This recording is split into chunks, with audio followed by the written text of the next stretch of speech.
Okay, well, just gonna play, a level, you know, just the one I left off on, of course, from my save file. I know I actually haven't shown, like, me playing from start to finish yet. And, I don't want to do that yet because I know that I'm, going to die a lot. But, like I said, I'll definitely practice at this game, and, maybe you'll be seeing it in, what? I meant to say seeing, kind of got a little weird there. You may be seeing, an any percent long play, maybe about 6 months from now, I'm not sure, but, I mean, if I want to play any game, it's Crash Bandicoot. It's my go-to game as of right now. So, okay. There we go. Now, I do genuinely believe that there is something a little wrong with my PS1 in terms of color.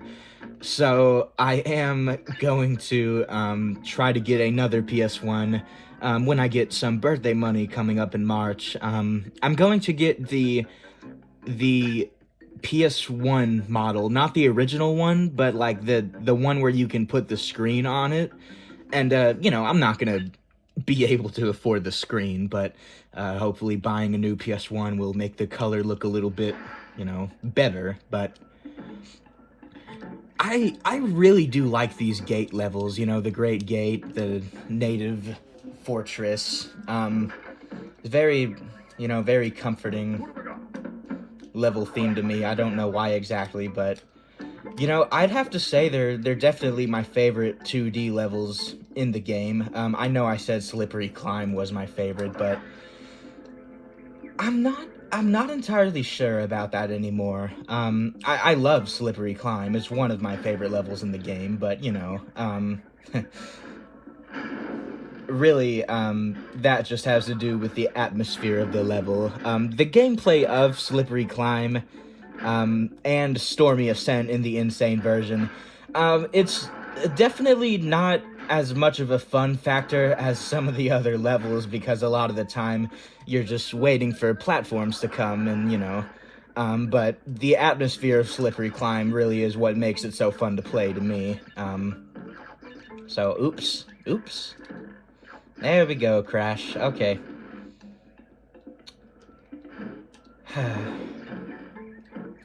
It really is kind of interesting how CRT TVs, when you look at it up close, there's just so much detail missing, I mean, he just looks so pixelated here, and it probably doesn't look like that as much on the camera when you're gonna watch this video, but there is a lot of just less detail on CRTs, but of course CRTs have their advantage, of course. And I'll tell you what, I tried to play this game on my big flat screen TV in the living room.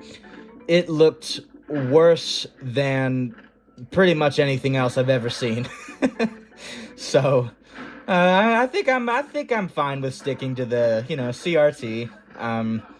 It really does bother me how there's this whole line down here that's just dead pixeled out, but I don't really care that much, as long as it doesn't really get any worse. I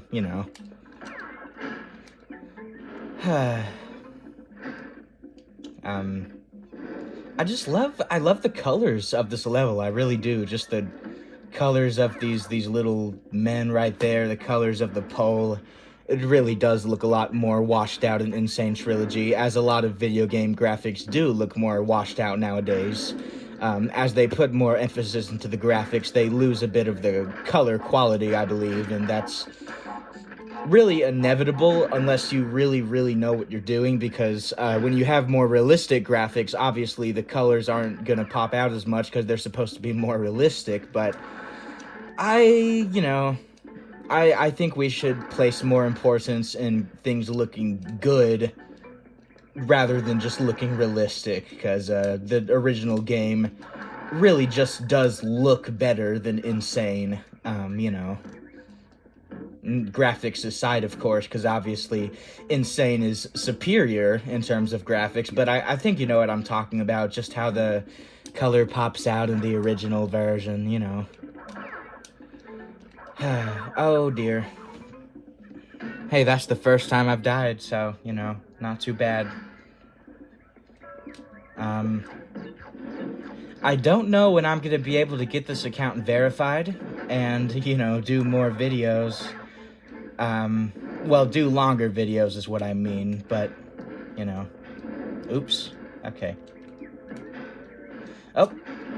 Alright. See, I originally didn't know you could, kill those little men with the shields right there, so I thought you just had to avoid them.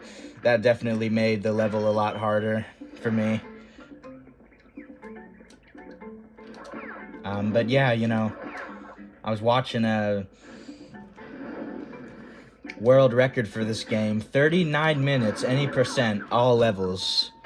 So, I'm probably never gonna get that good, you know, unless I really, really play the hell out of this game and I memorize everything from muscle memory, which I could see myself doing, you know, but, I don't have nearly as much, motivation to try to speedrun Wrath of Cortex, even though, I really, really do like that game. I don't see much wrong with it, but, oh dear, you gotta be kidding me. You know, I think the original Crash is just the most fun to speedrun, you know, but, well, okay, here's the thing about Wrath of Cortex. If you're going for any percent, apparently there's really not a lot of backtracking in the game at all. So, you know, if you don't like backtracking, then that's probably the Crash game for you, but I don't necessarily mind the idea of backtracking. It's not fun, necessarily, but, well, you know, if you love the game, then doing anything in the game is fun for you, but overall, it's, you know, not as fun as just, you know, breezing through the levels, never having to go back, but, you know. Backtracking does lengthen the length of a game, of course, and that is pretty important when you're making a little PS1 game like this that can be beaten in 40 minutes if the guy really knows what they're doing, but, oh dear. Oh, I hope that's not my last life. Okay, this is my last life. Okay, I'm gonna stop talking and see if I can pull this off.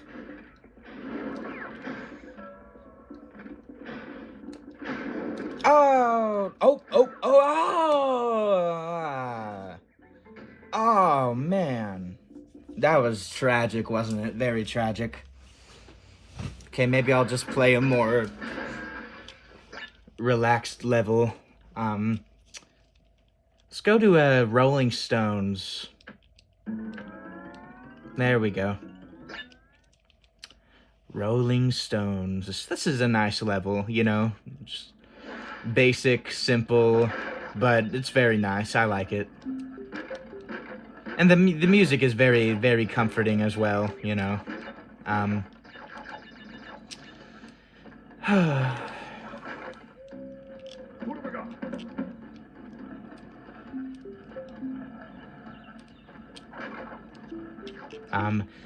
And you know, I'll probably actually try to play a little bit of Insane Trilogy today just to, you know, compare it since I got the PS1 version. The physics of this game still reign supreme, but there are advantages to the insane physics as well, but, you know. Overall, making the jump more heavy, it just makes things a little bit less fun, you know what I mean? Just in general. I mean, I get why they did it, because, you know, it's just very floaty here, and plus, a lot of modern games, you know, they don't have floaty controls. They, you know, I mean, they're modern games, so, you know, they try to have accurate physics and all that.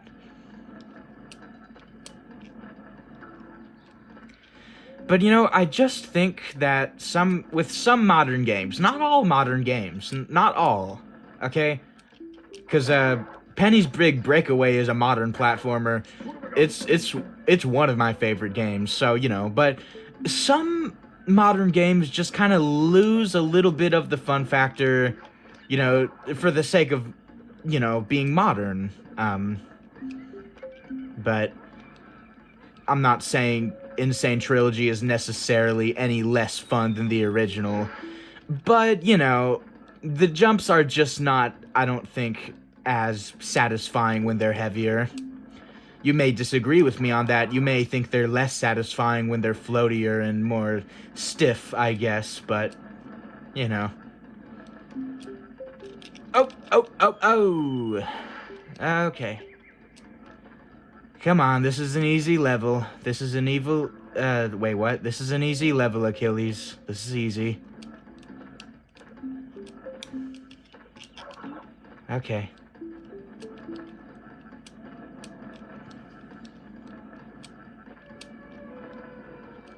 There we go. Okay.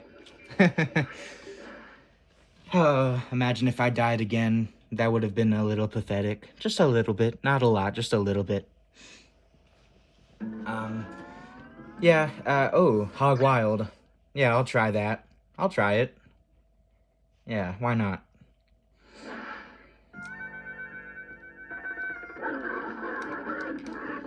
I think this level is actually pretty fun. I don't really have a big problem with it. You know, it's like one of the most dreaded levels, but you know, nah. I mean, if you're a little child playing this game in 1996, yes, this would be a dreaded level. Well, I'm pretty sure every level in this game would be dreaded if you're a little child playing it, but, you know. Alright, let's see if I can do this in one go. Not even die at all, let's see. I don't think this is as hard as the polar bear, God. The polar bear riding level from Crash 2, so... Oh, okay. Yeah, I gotta remember those spinning pigs.